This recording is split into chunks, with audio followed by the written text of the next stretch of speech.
Hello, I'm Kevin Roslin, the owner of Investigator Surveillance Training Academy of Toronto, Canada.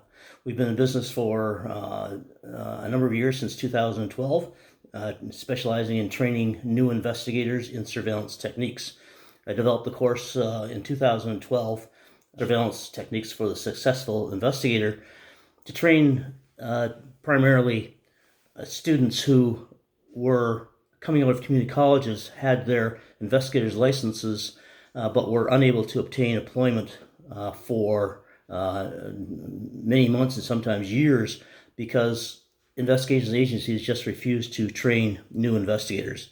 It's just too expensive for them, and they prefer to just basically raid other investigation companies for their more senior people.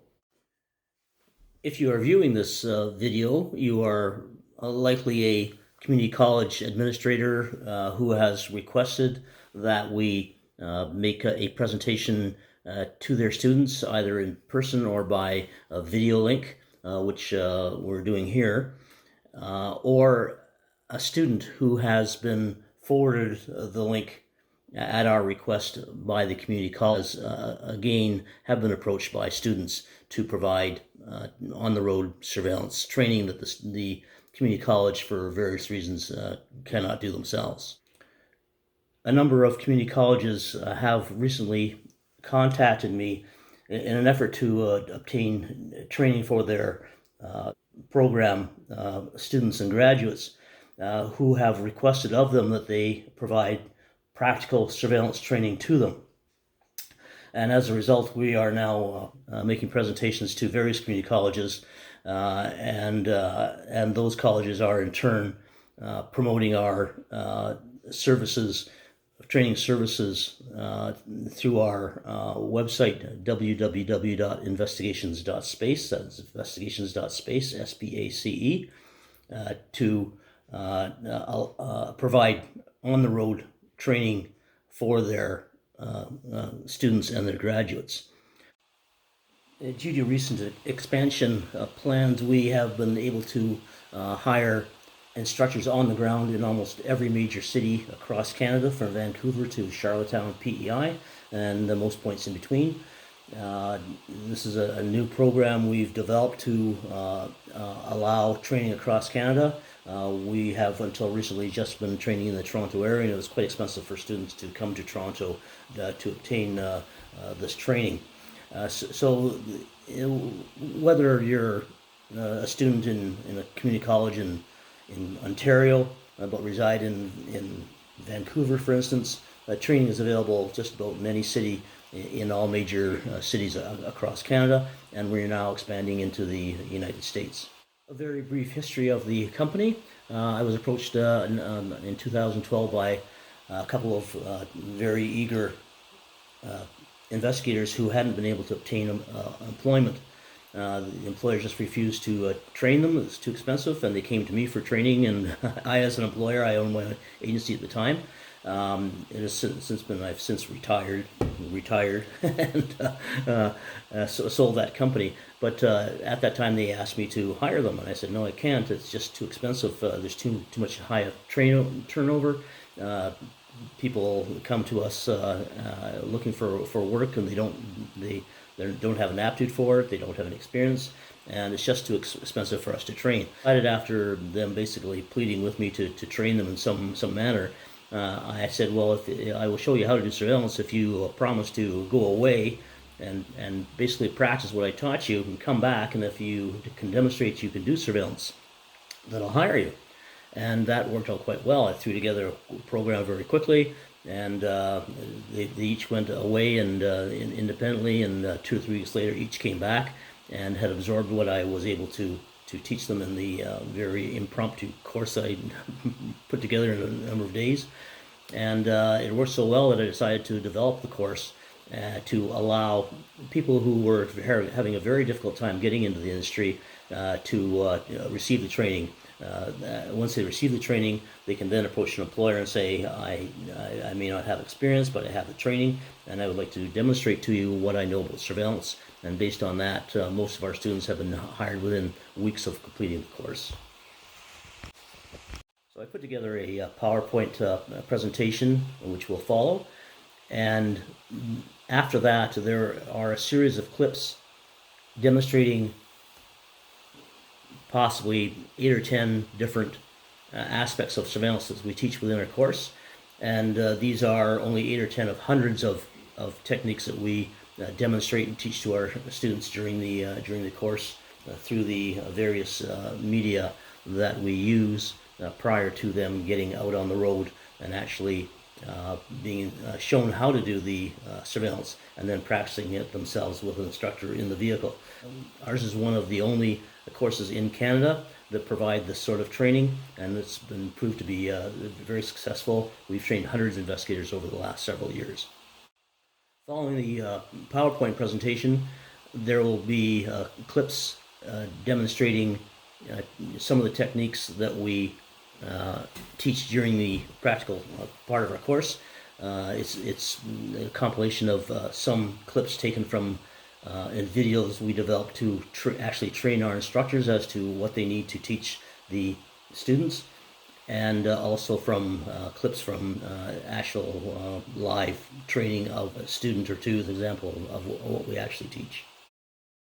Now, as I've said previously, we now have instructors all across Canada, every major city from Vancouver to Prince Edward Island, Charlottetown specifically, and most points in between, with numerous uh, instructors in cities across Ontario where the course originally started.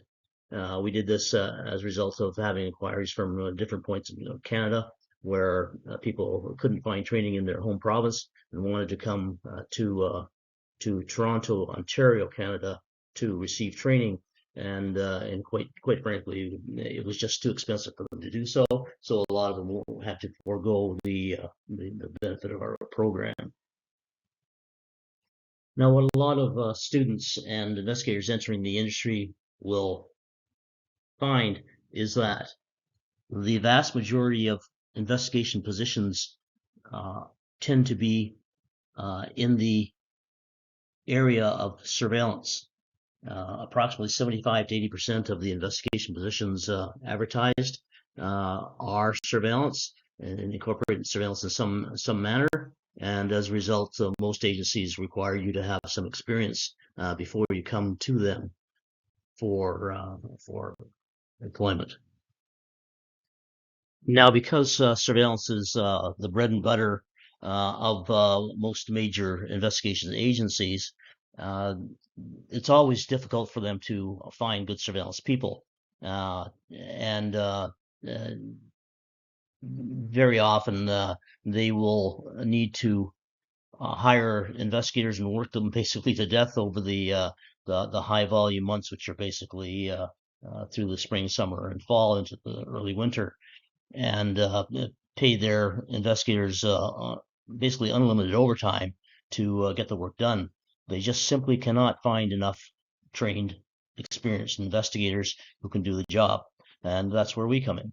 Now, as far as a career goes, it's one of the most stable and financially rewarding manner of employment for investigators because it is so stable because of the shortage of trained surveillance people.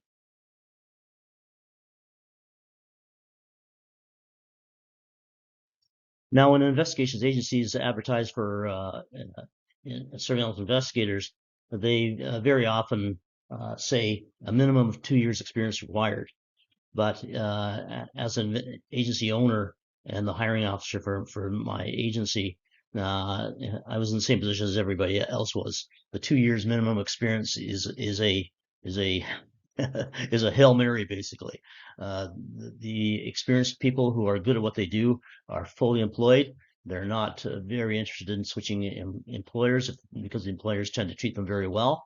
And that leads to very stable employment and a stable investigations agency who can service their clients properly.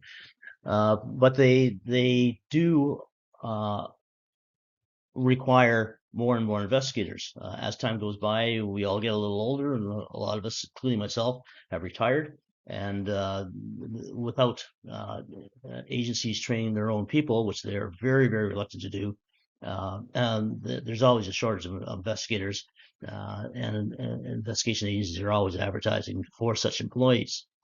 Now, uh, they just detest having to train their own surveillance people. It's just too expensive. A person may come in with no experience whatsoever, no training, and think they can do the job, but it's an extremely challenging position, and they do receive some training from the employer. They fall flat in their face. The employer basically lets them go, fires them because they can't do the job, and it's just a revolving door for the investigations agency, and that's why they simply refuse to train their own investigators. You need to come to them with training for them to hire you. One of the reasons it's just almost impossible for agencies to train their own people is that they may train five, six, or even 7 or 8 investigators before they find one that works out.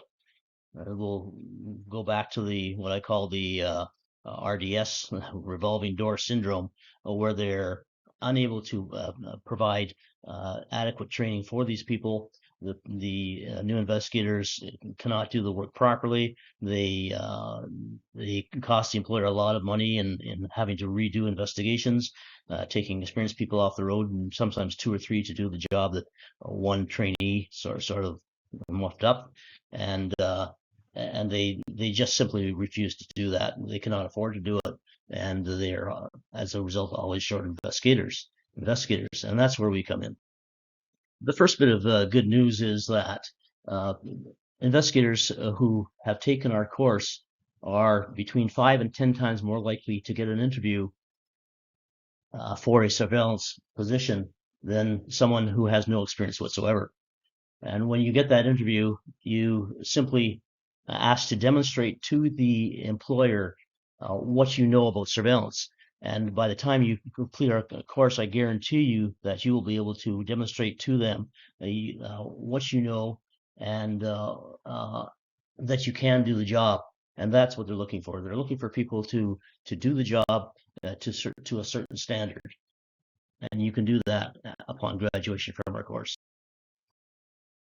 And not only are you more likely, sort of far more likely to be hired, but you, when hired, actually earn up to 22% more than new investigators who are hired and who have not taken a comparable course or our course, Surveillance Techniques for the Successful Investigator. And that can result in earnings of up to $10,000 per year from the very first year. And over the next 5 years, compounded can be up to about $55,000 per year.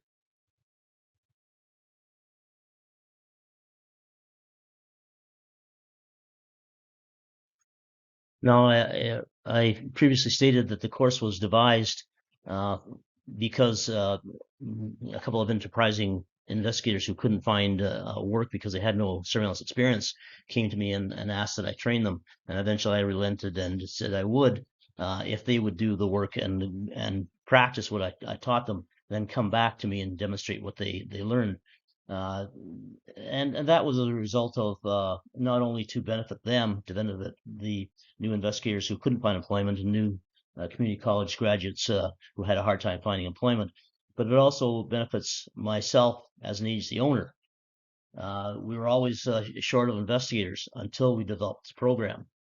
And once we did so, we found that the people who are willing to pay the nominal amount for the course that we charge, uh, that they had the impetus, the drive to go and learn on their own. And by the time they came back to us, they were very experienced in the sense that they had conducted numerous hours of practice surveillance and had learned all the ins and outs of the surveillance techniques that we teach in our course.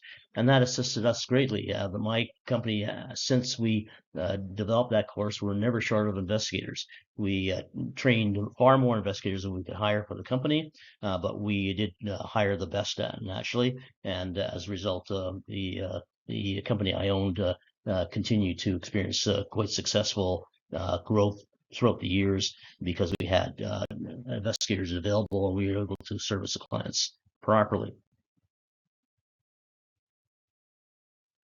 Now, I won't go into all the details of the course. It can be found on our website, www.investigations.space. That's .space, SPACE. And if you go to the top right corner, you'll see some menu bars that are a little hard to see, but there are menu bars. You click on them and it'll give you an idea of the curriculum. Actually, not just an idea, very detailed as to what we teach. Now, the course itself is devised of a 100-plus page manual that we provide to the student upon payment of the fees. They review that manual, learn its contents, and subsequent to that, they are given links to 4 privatized classroom YouTube videos, which upon completion of that, they then go ahead and view 10 short, what I call pre-practical YouTube videos. The links are sent to the student, and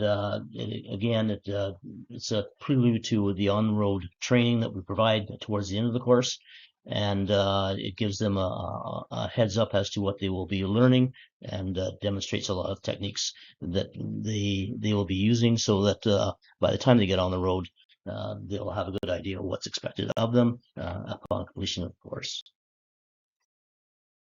Now, with our expansion across Canada and soon to be into the United States, we revised the course significantly to include some of the information that was provided during the on-the-road aspect of the course, and put it in video format. And now the course on the road to part of the practical part of the course, it concentrates almost exclusively on the techniques. And we find that it's far more beneficial to the students.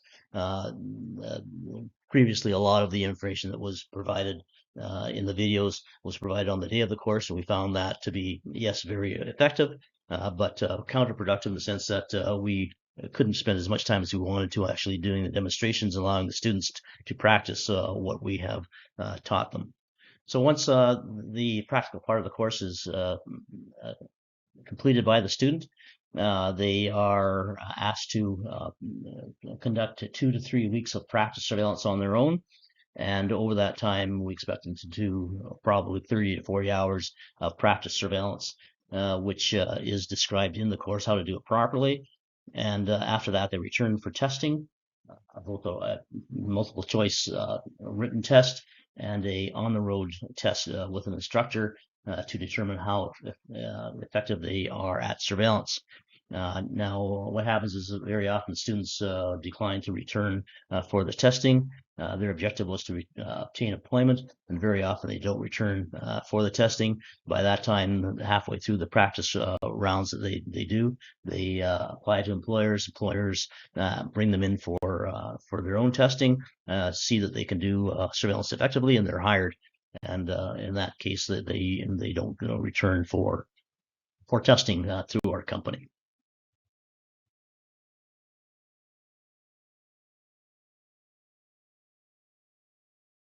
Thing I do stress though, that was that when they're on the first chance, not necessarily at the house or where they're taken from visually, but when they arrive at a location, they should always get video of the person walking from their vehicle to the building, whether it's a house or apartment building or office. They should always get video of that person, so that they can, if someone comes out, they can be assured that that's the same person, and they can go by the different items of clothing that they're wearing. It's not necessarily the same person, but if they're wearing exactly the same clothes, you're pretty well guaranteed. So here we are. We're going to take this Mazda here, 640 was the plate. It's easy to follow because he's got roof racks on, so I can't lose him. But we're going to stay with him for a bit. And when he takes off, we're not going to rush after him. We're not going to stay right beside him. There's no point. If he makes a sudden turn, we want to be a bit back from him. But we don't want too much distance between us. Again, instructors know all this, but you have to relay this to the student when you're instructing them. Again, I let a cover car here. That was by design. I saw him coming up. I let him get in there. And the investigator, the student, has to be aware at all times what's around them. Where are their spaces that they can get into and where it should be. So you're always looking behind you and to the side of you to see what openings there are. Now he's going through a light here that's been green for a while. I want to make sure I get through with him, so I'm going to pull up and I'm going to go almost into his blind spot, but I'm now through the green light, and I'm going to back off here now. I don't have to be right up to him. But I also instruct them, see again, he's pulled in front of me. I'm not going to pull away, so I'm not in his lane. He's driven in front of me, so there's no reason for me to get in the other lane right now. If he is in his lane, that's an indication that he may, and again, we're not assuming, we're anticipating what might happen, is that he may turn right eventually or soon. We just don't know why he went over that lane. But I'm going to give him a bit of a room here, and going through a green light here with him. I have to get through the light with him, so I'll boot it a bit. I'm through the green light. I don't have to worry about it now, so I'm going to back off again. He's in this right-hand lane. It's a right turn lane. I'm not sure if he tends to turn right or not. I'm not going to go into the last minute in case he decides to change his mind. So I'll do something a little funny here. I'm going to move over at the last minute, so he didn't see me turn over in his lane.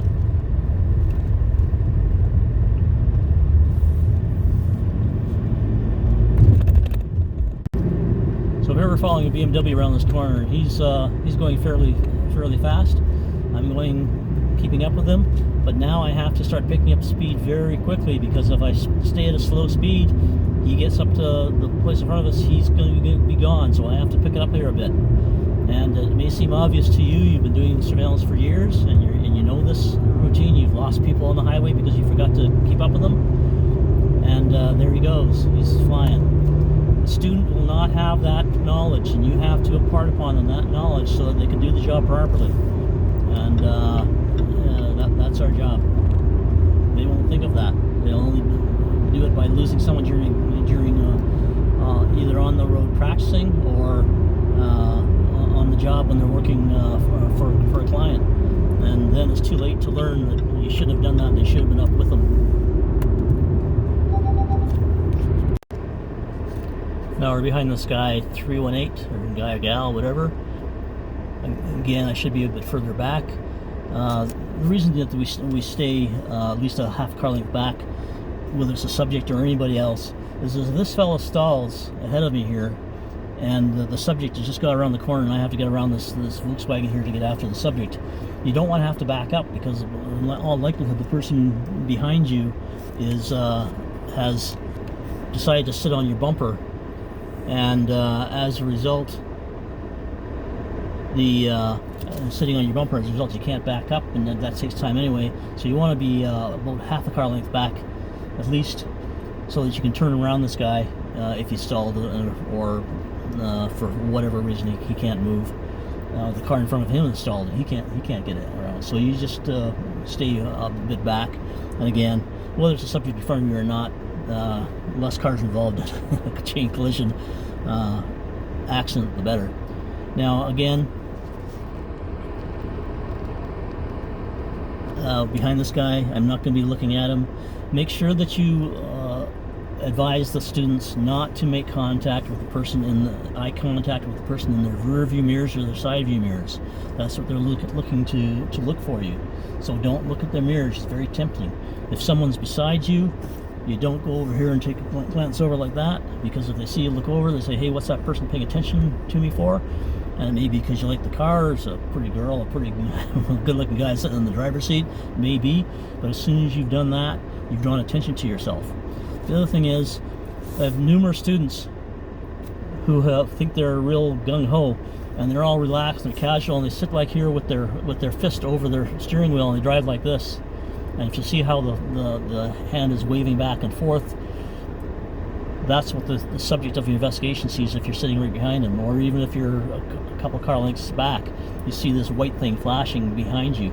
So it's keep their hands not necessarily below the steering wheel, but on the steering wheel. Don't wave back and forth. I've had guys go like this, where they have the hand out the window up here up on the roof, up on the here roof, because they think it's cool and they're self-confident. Remember that they don't want to be drawing any attention to themselves and not do anything out of the ordinary that 9 out of 10 other vehicles would do.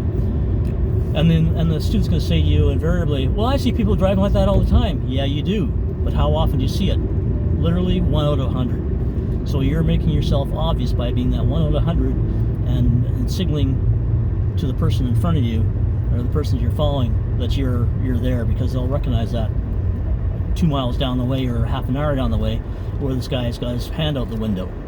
Setup of the vehicle when they arrive on the surveillance site has been discussed at length. Make sure the vehicle is fueled, make sure the windows are clean after you get into the area, not when you leave your home, because by the time you get to the surveillance site, your windows are dirty again, and will affect the video that you're obtaining. What we do first of all is I'd like you to go through your vehicle, or to discuss your vehicle and stress the points of what's good about your vehicle and what's not.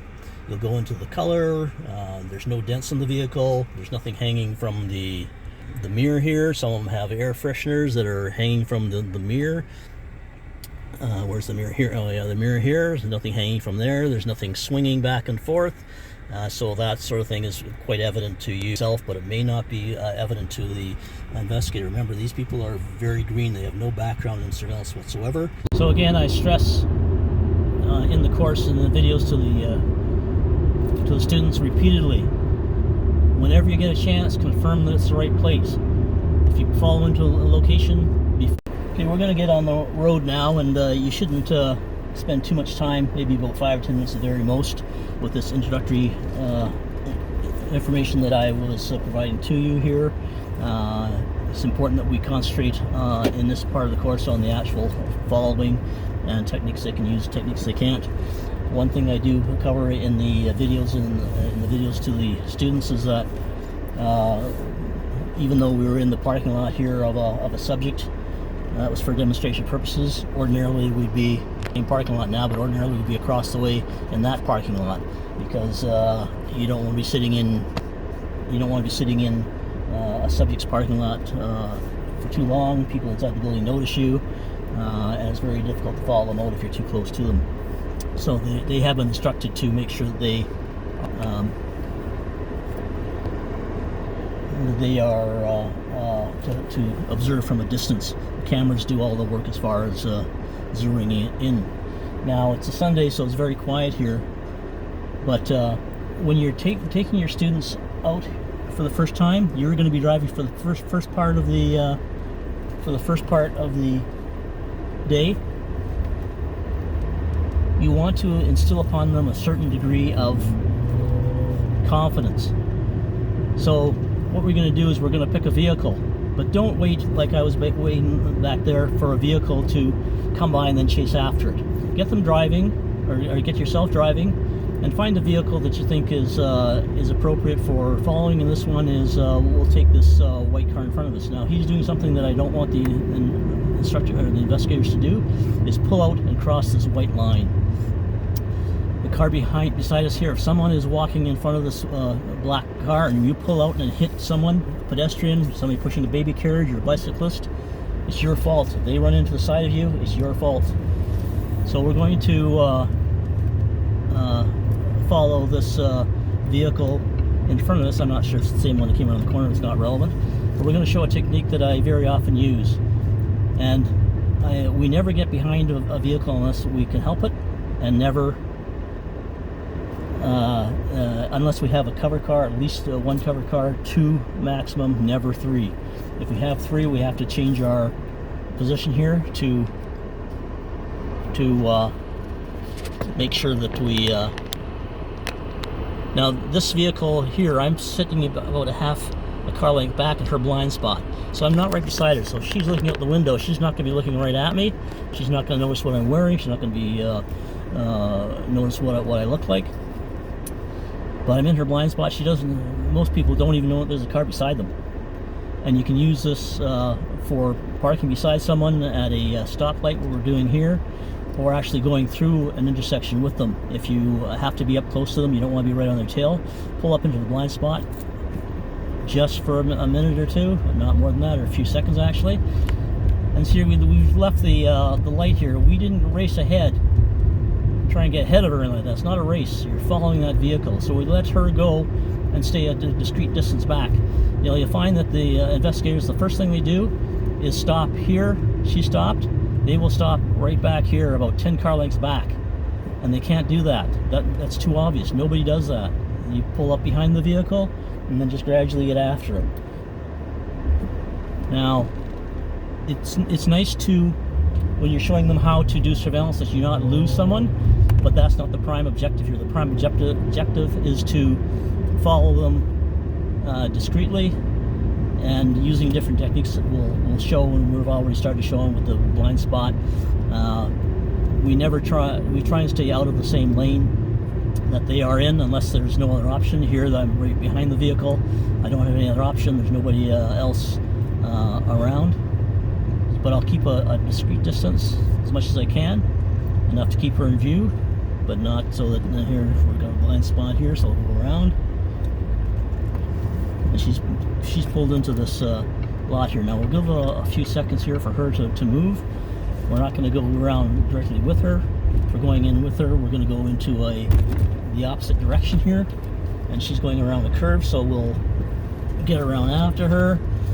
But obviously we're not going to follow her too closely in a place like this. We'll go around, make a U-turn, and get after her to where she was last seen, going around this corner. And I'm not going to whip around. I'm going to stop here and look around to see what's going on. I won't whip around, and you know that. You don't whip around corners or you're going to hit someone.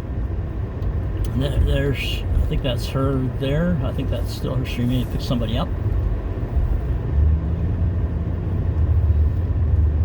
Now, whenever doing surveillance, I impress upon them repeatedly that they should be checking the license plate of these vehicles to make sure it's the same vehicle. Now, it's 388 are the last numbers on this plate. I'm a little bit too close here for these purposes, and quite frankly, because I didn't check the plate earlier, I'm not 100% sure this is the same vehicle, but we can follow it anyway. She's going to be going back the way she was. It's an older woman, older I say in the 50s or 60s, who was driving before, so I'm not sure if we have the same vehicle or not. But no, she's going around the corner. We're not going to follow her here because she's gone around already, so we're going to go and wait. In this situation, we won't go with her.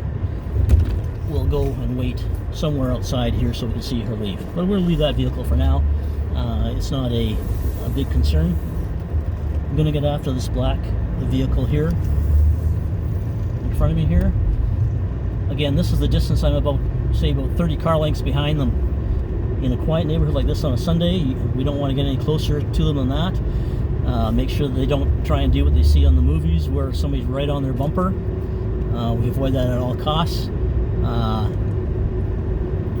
I try to instill upon them the idea that if you can see them, they can see you. So they can do nothing that will draw attention to themselves. This person is going to stay there all day.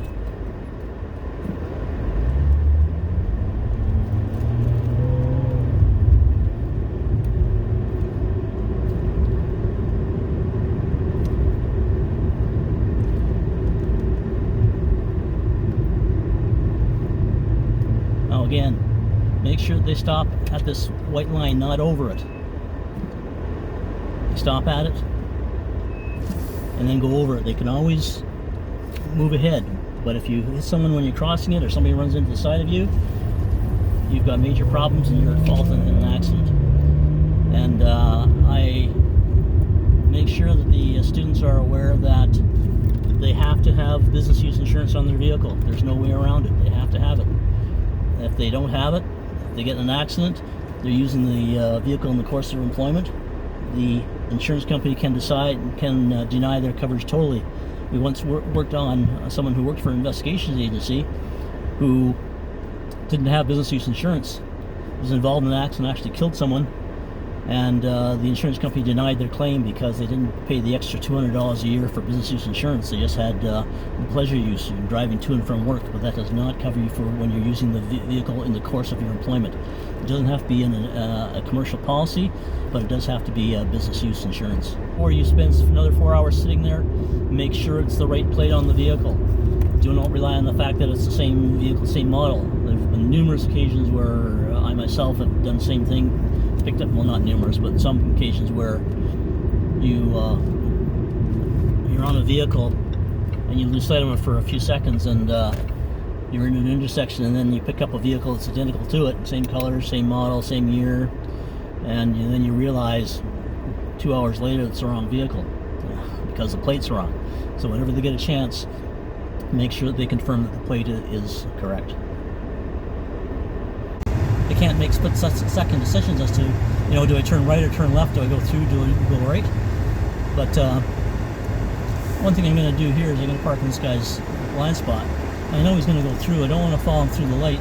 So what I'm going to do is I'm going to turn right here. And it's a Ford. I'm going to come around here. And you've all seen this before. You've done it 1,000 times yourself. I'm going to come around here. I'm going to make a U-turn. And I've got the red now. That's fine.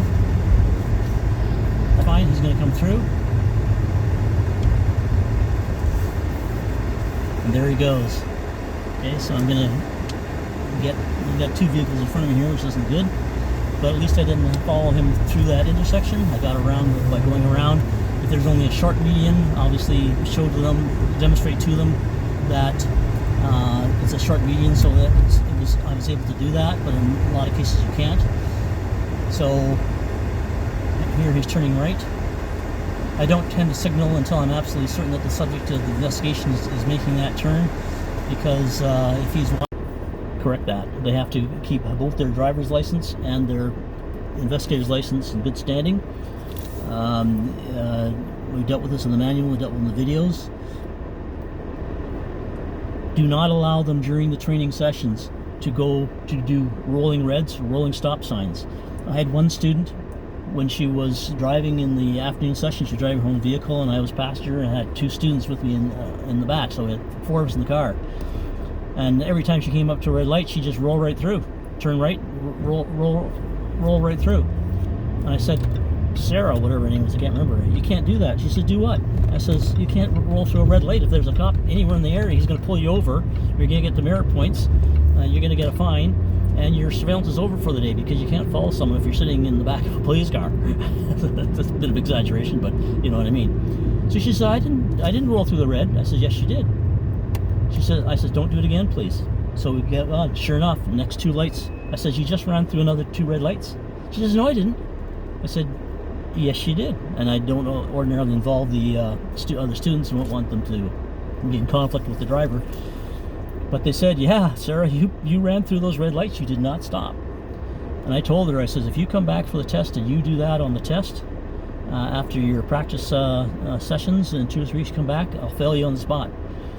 Because if you get pulled over by a police officer on a surveillance, you might have done $1,000 or $2,000 worth of investigation. You get pulled over. You just followed over the neighborhood after sitting on it for 12 hours. You haven't gone anywhere. Now it's 12 hours later, $1,000 gone, and you get pulled over at the first red light because you did a rolling red.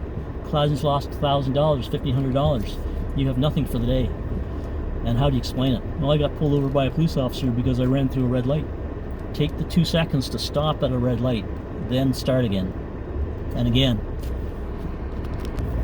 these white lines ahead of us, stop before these white lines, not on them or whipping around the corner, cross them and then turn right. You have to stop behind them, or you're getting a situation where you're at fault in an accident. And especially people coming over from the side who run into the side of your vehicle because you're straddling those white lines.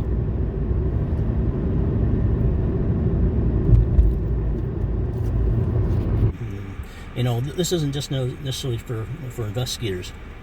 People who come out of community colleges and law enforcement and criminology courses and so on very often go on to be police officers. So there's nothing wrong with discussing policing as a career. We're not necessarily guaranteeing these people. We aren't guaranteeing these people a job as an investigator. I've had some to use it as a stepping stone. One fellow, the RCMP wouldn't take him until he had some related experience. He took my course, and we hired him. He was very, very good. And 6 months later, the RCMP called up looking for a reference for him. And because he had some experience with us, he was hired, and one out of 30 that were recruited that year in a budget cutbacks. They had 300 they were planning to hire. He was one of the 30 that they hired in the end because he had some practical experience now on the road, and that was as an investigator. Okay, here's something I very often do. If I've been following this guy on the left-hand side, this Mercedes, I guess it is, or I guess it's a Mercedes, then I won't necessarily pull in behind his lane. I'll wait for him to get that left turn signal, and as soon as he goes around, I'll pull around behind him. So there's not anybody sitting behind him, so he says, hey, I'm not being followed. Now he may see me do this, but he's turning, so he's facing the other way, so he's not seeing me. So there's lots of time. I don't have to get right after him. I'll take this corner nice and slow behind him here. Okay, I didn't whip around and get right on his tail, and you have to make sure the investigator or the students don't do that. Now he's getting out of view, and what I'll do is I'll pick it up a bit when he's just getting out of view, so he's just keeping in view. Now he's going around this stop sign here to this right corner. Didn't even stop. Okay, so I'm going to stop. I'm not going to whip around right after. I'm going to stop. Move ahead a bit. I'm going to look. I can't see him. Then I'll go around the corner and boot it. Now he's turned in here someplace. There he goes. He made a right turn. But if I had been right on his tail, let this guy go beside me here. I didn't go after him. There he is. He's just parking there. He's making another turn. I'll go with him. I saw him make that turn, but I didn't go around turns with him. He made a turn right here, so I'm gonna, that's Francis Street.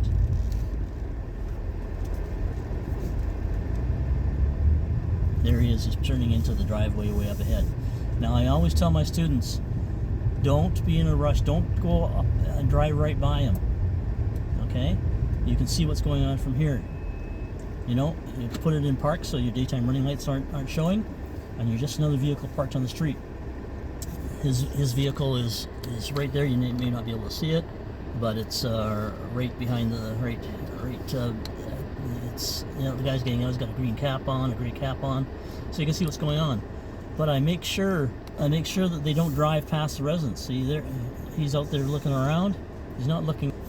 But if we drove by him, if he was looking for, he's stretching there and so on. Good for him. He's had a long drive. But if he was looking for us, and he would looking at what car's following him, he'll look for the car that just drove by him. He may even get your plate. It's happened numerous times. So he's getting something out of the back here. So he's not looking around. His wife is helping him here. Now what I'll do very often, if he gets out of the vehicle and starts looking around, he's not doing it here, I'll pull in the neighborhood. I won't necessarily park here, maybe too obvious, and if he's looking around, he's going to see what you're doing. So what I'll do is I'll just pull into a driveway here. This is a neighbor's driveway.